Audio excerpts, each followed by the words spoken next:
Ir tās pēdējās burvīgās septembra dienas, kuras ļoti daudz makšķernieki zina, ka tās ir dienas pirms lieguma.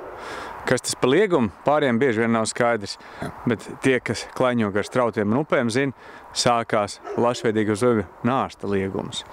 No 1. oktobra līdz 1. decembrim forelēm, un tad jau līdz jaunam gadam taimiņiem un lašiem. Un šī dienā, sekojot zivju fonda projektiem pa pēdām, es esmu atbraucis uz Rīves upi, tas ir Jūrkalna, Kurzemes piekraste. Paskatīsimies, kāda te tā upe un kādi tie cilvēki, kuri Ventspils pusē ņemās un šiverējies.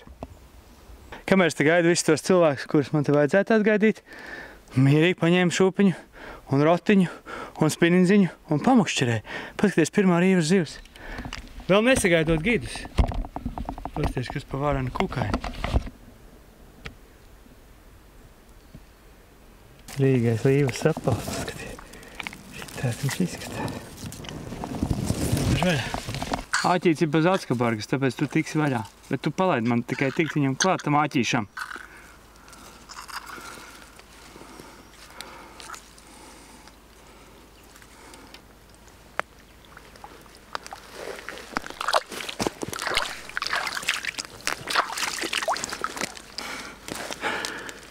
Kamēr tā rīve ir te lejā, viņa tāda lēna, mierīgi, bet ticiet man, tādā brīdī, kad taka pienāks pie upes, un kad mēs varēsim sākt redzēt, kā viņi laužās cauri tam kāpu valnim, tur būs skaistas vietas, ūdens dzidrs, kaļķēns, tāpēc tā Kurzeme šķiet jau izsenis vairāk piemērot cilvēku dzīvošanai nekā visas pārējās Latvijas daļas. Pēkšņi redzam tuvējās cilvēki.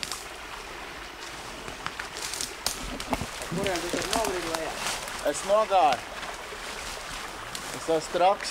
Es varu. O, bet te ir bebrinieks, kur caurkrist riktīgi. Jā. Čau.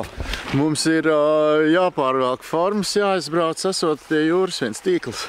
Akcija? Ziņo. Sasoties. Nu, tad braucam. Kas te man? Kurš tev teica par to, ka tur te murts ir un kas tā pa vietas, kur mēs braucam, Andri?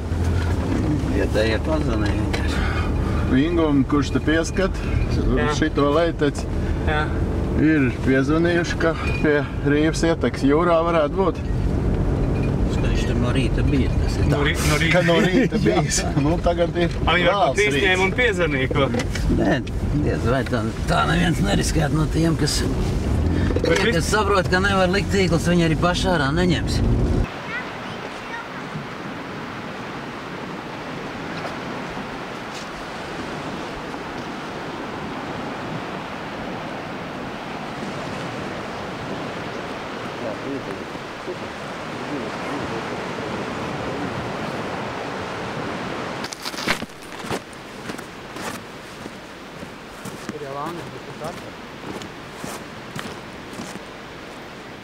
Ko tu saki? Aizgājis ir tas tīkls. Viņš ir šajā vietā bijis. Ar kājām, ja? Jā. Ir bijis iestiecis pa nakti un... Tas ir šeit bijis, jā. Jo nav jau jēgas te nevienam bristi blakus un mierīgi ieiet upē, vai ne? Jā, taisnība.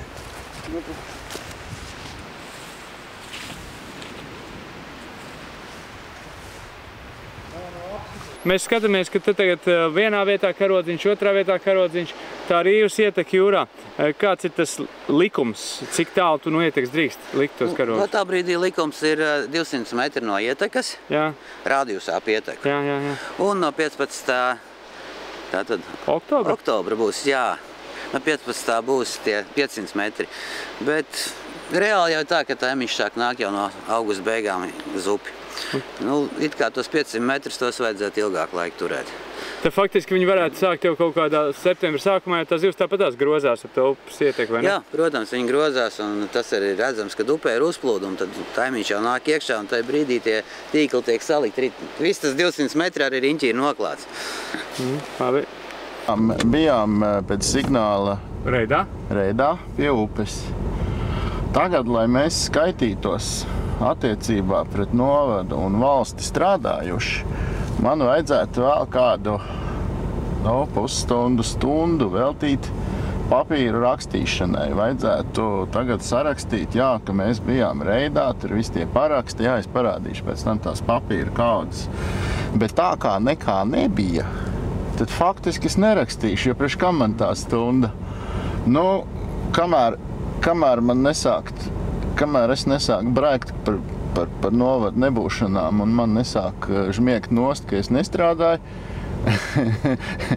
var tā atļauties. Tagad man faktiski vajadzētu rakstīt, vēl kaut kādu stundu sēdēt ar papīriem. To neviens nedara. Arī biedrībā faktiski visi darbojās tik tālu, kamēr es rakstu papīrus. Jo normāls cilvēks, normāls celtmanis, ja faktiski labprāt, ja būtu biedrība, viņš kaut kad saņemās aiziet reidā, palīdzēt. Un viņš ir ar labprāt copes laikā iznīcinātu atkritumus upē, kas tā starp citu izskatās pēc tīkliem. Un to jau sazinoties ar inspektoru, jā, var mēģināt darīt un tā tālāk, bet tas nu, nav tam tāda likumīga pamata. Jā. Mēs esam atkal atgriezušies pie upes makšķerējumā vietā un dosimies. Es ar mušu, Māris ar spinningu, ar upi iepazīties. Mans stāsts par šo upi ir tāds, ka es redzu arī foreli šobrīd, kustamies 20 centimetrīgu. Cik? 20 centimetrīgu. Jā. Skaisti, viņi tur vaktējās vienkārši. Es tev atnākšu apstīšos. Jā, šīs upes stāsts ir tāds, ka apmēram pirms 4 gadiem viņā drastiski vasaras beigās pieauga veģetācija. Arī tagad šī upe ir aizaugusi kā visas upes, kuras Latvijā aizvien straujāk aizaug. Bet šeit bija gandrīz neiespējami iemest spinningu, jo bija tādas brūnas gari pavadieni aļģes. Un kas notika? Pāvilostas pašvaldība izveidoja projektu, pēc kura Rīvā tagad, sevišķi pie liela ūdens, ir ļoti interesants laivošanas posms. Esmu redzējis video ar spiedzieniem un ir jautri. Un šī upe tika iztīrīta gudri, atstājot airētājiem vidusceļus, paceres saglabājot. Un kas notika momentā? Palika tīrāk akmeņi, upe pašattīrījās. Lēnākie līči pirms tam bija smirdoši, uz rudeni jau. Un es Mārim zivu parādīšu.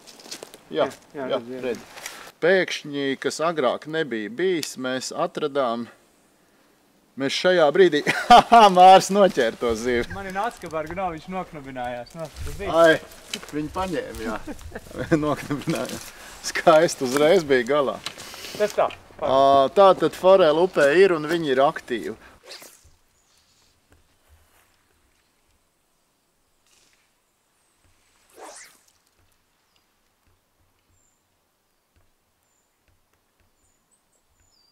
Kas tev tur bija, Andži?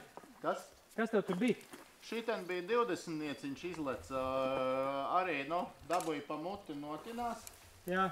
Bet aiz stūra bija plunkšķis, kur bija, zivs tiešām.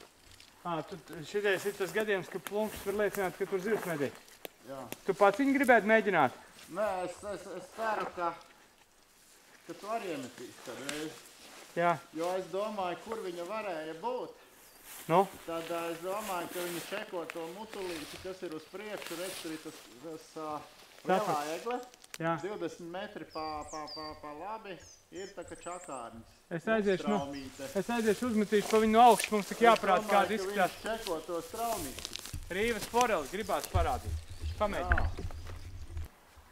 Dāmas un kungi, šī gadījumā mēs ar Andru Akmentiņu gribētu akcentēt jūsu uzmanību uz to, kas tiešām ir nepieciešams Latvijas upēm. Un, ja mēs skatāmies projektu Zivju fonda projektiem pa pēdām, tad mums jāatzīst, ka bieži vien pa pēdām nav kur iet, tāpēc, ka viņas dabā mazāk paliek nekā gribētos. Kā zivju audzētāji saka, viņas līcina zivis, visi gal ūdeni, neko nevar redzēt. Bet šādi te projekti, kad cilvēki tīrot upi vietā, kur ir smilšēnas gruntis un nav daudz paslēptuvju, šādi te skaisti izzāģējot vidu, lai laiva var aizbraukt, atstāja smukus paceļus. Un zivtiņi var dzīvot gan te, Un tur pa vidu, protams, ja pasitīsies un ja būs vairāk strāmas, arī nārstot. Tad zivdzenīts aizgāja. Ja mēs vispār risinam jautājumu par to, kā nosargāt šādas mazas vai vidējas, skaistas straujtecītes, kuras nāk iekšā nārstot taimiņš, varbūt pat lasis, kurās mitinās strautu foreles, īstus dabas daudzveidības šūpuļus. Kā viņus nosargāt? Pasakiet man lūdzu. Ar inspektoru štatu, kurš aizvien samazinās? Nē, ir jābūt kaut kādiem vietējiem aktīvistiem. Un vairāk vai mazāk katrā šādā strautā vai upītē ir kāds, kuram tas rūp. Un ar to kādu mēs arī esam tikties tūlīt.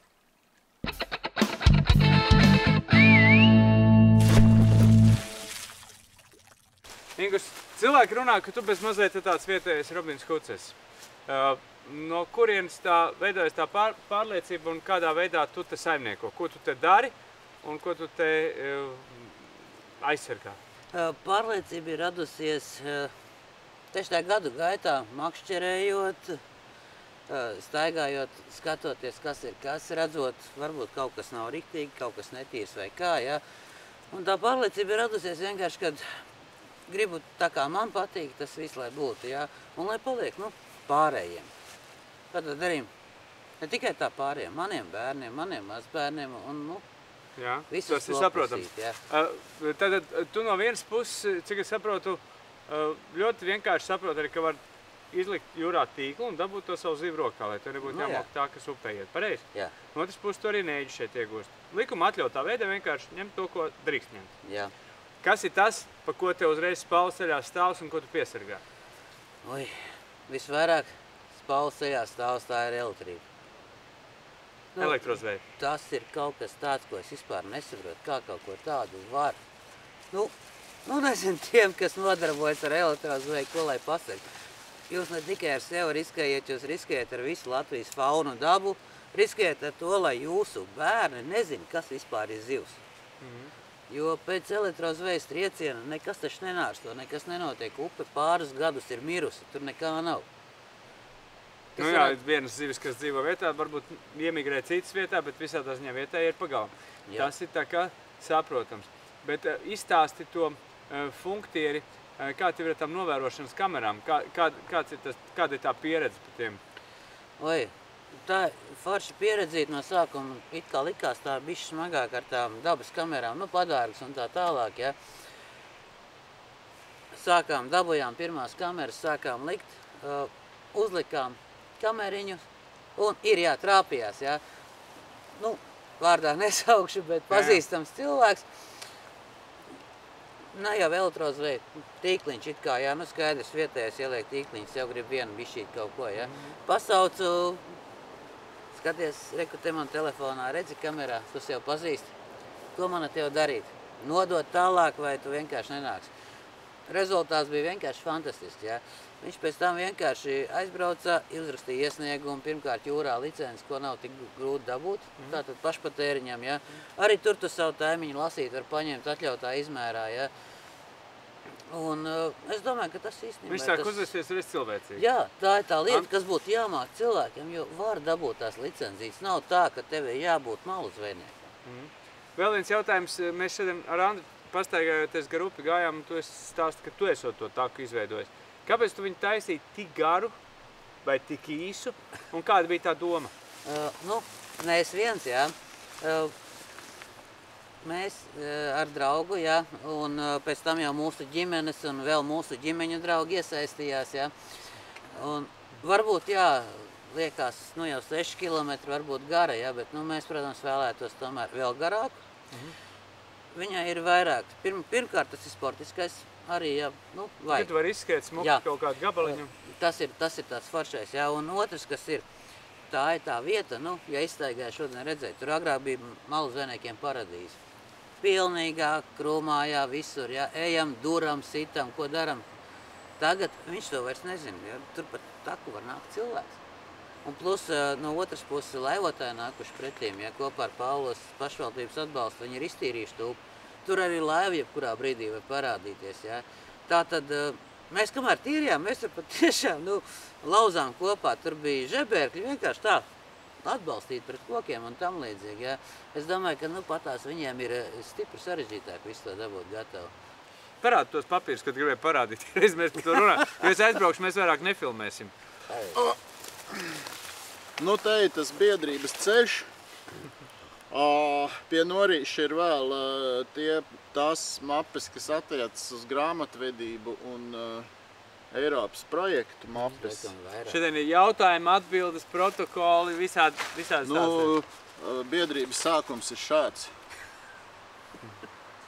Tas ir tas, kas man ir arī uz muguras kā biedrības logo, ko man dēls uzzīmēja. Vecajam Doles veikala logo līdzīgs zīmējums. Dola prasīs nav tūlīt. Dolē vairs nav tāds logo. Tiem sabiedriskajiem varētu būt vietālrunī pieejama forma, ko varētu saklikšķināt. Mēs bijām tur un tur, redzējām to un to. Tev vides sos nedara? Es gribēju teikt, ka ar vides sos varētu kopā salikt šito.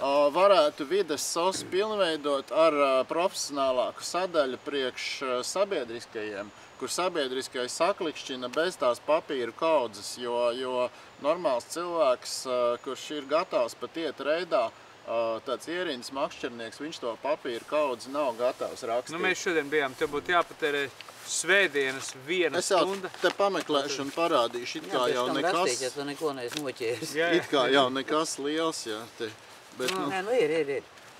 Nu, te būtu, teiksim, man būtu izņemšanas protokols par notikumu. Nē, tas ir tad, ja ir. Tad, ja ir. Jā, tad man būtu jāraksta šāds te akts, ka kur es esmu gājis, tas tā kā pārbaudas akts. Un jāuzrakst pareizi, bez nevienas kļūdas vai... Jā. Tad man būtu tā darba atskaitas forma, kas būtu jāiesniedz, ka es esmu strādājis tajos un tajos datumos tur un tur. Nu, un pusgada atskaita man būtu, ja teiksim, lielajam VVD jāsniedz iekšā. Un problēma ar šiem aktiem ir tāda, ka es esmu 100 punktu pārliecināts, ka viņi ir formāli, patiesībā pašam VVD viņus nevajag. Viņa ir tāda birokrātiska problēma. Šitais ir vides sos, tas ir tas, par ko mēs runājam, ka tā vietā, lai ķēpātu papīrus, cilvēks jau pienākot pie kaut kāda pārkāpuma vietas, jau viņš var sākt rakstīt šo te un nofotografē un uzreiz aizlaiž pa taisno valsts dienestam. Iespējams, tad tev to papīru būtu mazāk jāmapē. Nu jā, es esmu ieliec vides sos iekšā. Un te ir arī tas, ka es varu, kas es esmu, un, protams, ienāc portālā, un tad pēc tam uzreiz jau zini, kas tu esi, un kur tas notiek. Es esmu ieraudzījis kreiso tīklu, un es eju viņiem tārā. Viss? Jā, viss. Tas ir jautājums. Tad mēs esam nonākuši līdz šim skaistumam. Leopardīgs, plēsīgs, maziņš. Var gan dzīvot upē, gan migrēt uz jūras. Dāmas un kungi, tas ir strauta forels. Rīvas upe. Septembra beigas. Zvārs.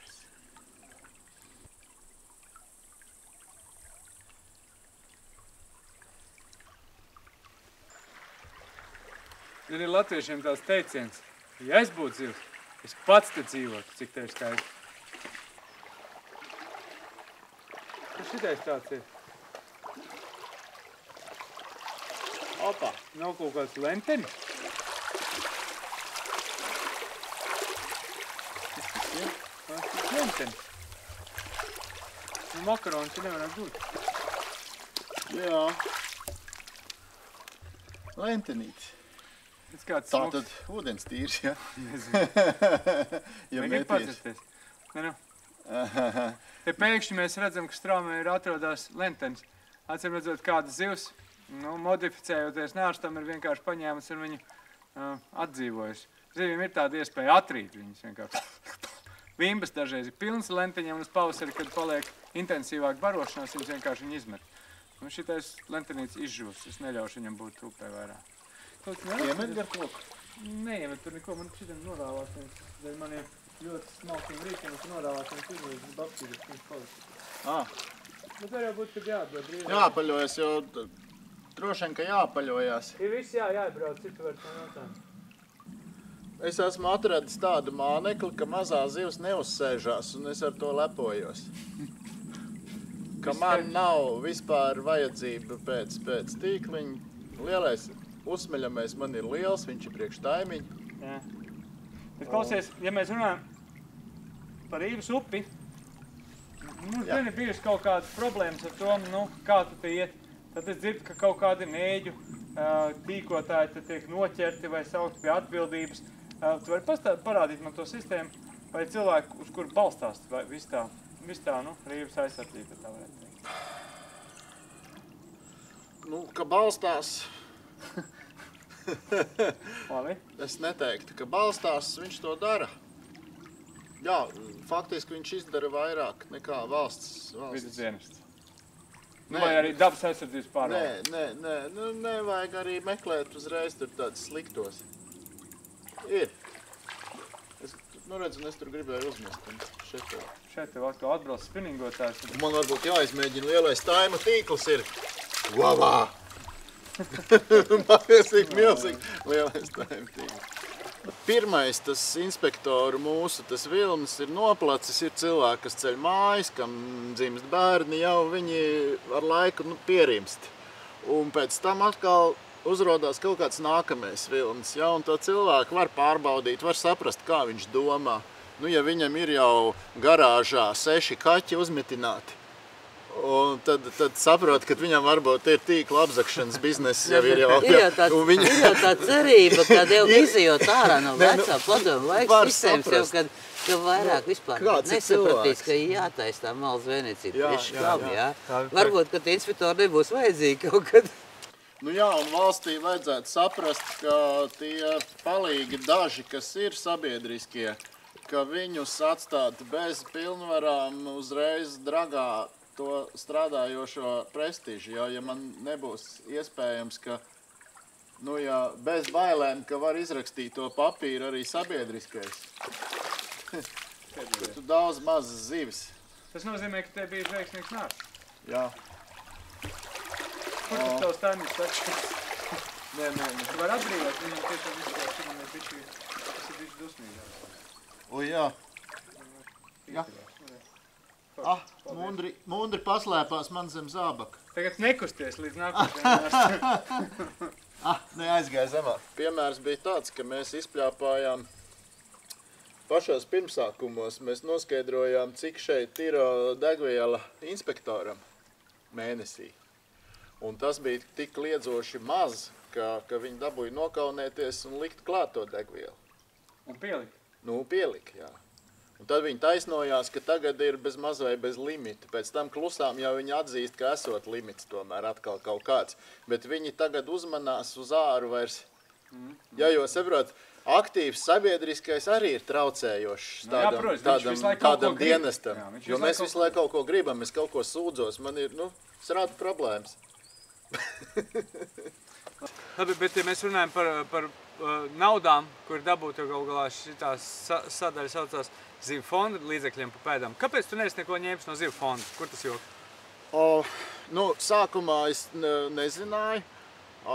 Pēc tam es uzrakstīju Eiropas projektu tai kluba laivai, kas šonakt tad ir braši pastrādājusi.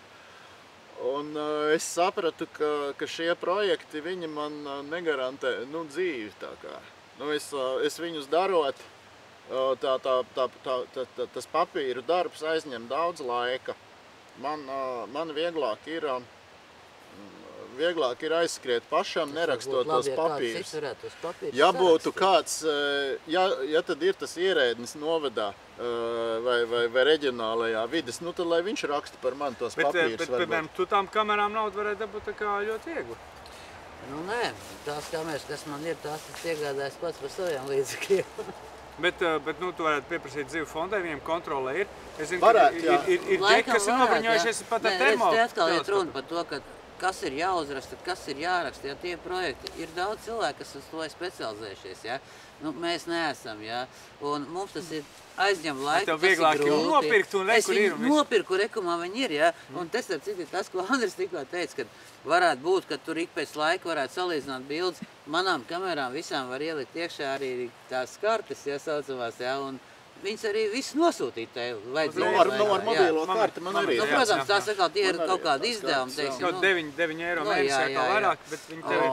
Tikpat labi, jā, bet te iet tā runa, ka mums jau vienkārši arī nav laika rakstīt to, un mēs arī nezinām, kā rakstīt, jā. Mums ir MOSPA projekts, piemēram, šobrīd man ir iekšā tāds, ka es uz Rīgu izbraukādams uz makšķerēšanas noteikumiem, kā es braucu uz Rīgu ar mērķi panākt vienkāršākus makšķerēšanas noteikumus. Dabojam tās teigāja cauri. Sajūgt prātā, daboju sev 10 cirvis mugurā, astrālos.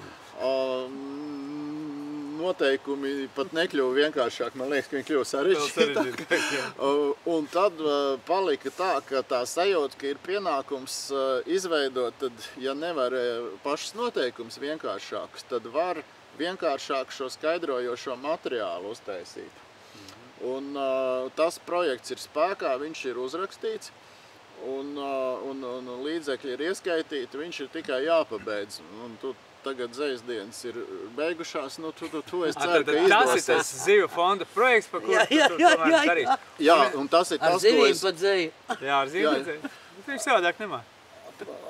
Jā, un tas ir tas, kur ir šis zivju fonds iekšā, bet es nezinu, vai man, cik man veiksmīgi izdosies. Tur ir vēl liels risks, vai tā grāmatiņa nebūs kā daudz citas, kur ir šausmīgi daudz gudru lietu aprakstīts, bet makšķernieks nelas to grāmatiņu. Jo vienkārši uzrakstīt, ka mēs izdosim noteikumus, un tas uzlabos zivju resursu stāvokli. Tas ir drosmīgs apgalvojums. Tas ir ļoti jocīgs apgalvojums. Makšķerniekam jābūt vienkārši pašam no sirds makšķerniekam, lai uzlabotos zivju resursus. Viņam nevajag noteikumus, godīgi sakot. Es nevaru, es nevaru daudz, es 3 projektus uzrakstīju, lai pierādītu, ka dzejnieks var uzrakstīt. Bet ikdienā viņus rakstīt es tomēr nespēju, jo tā grāmatas kā domāšana man nav.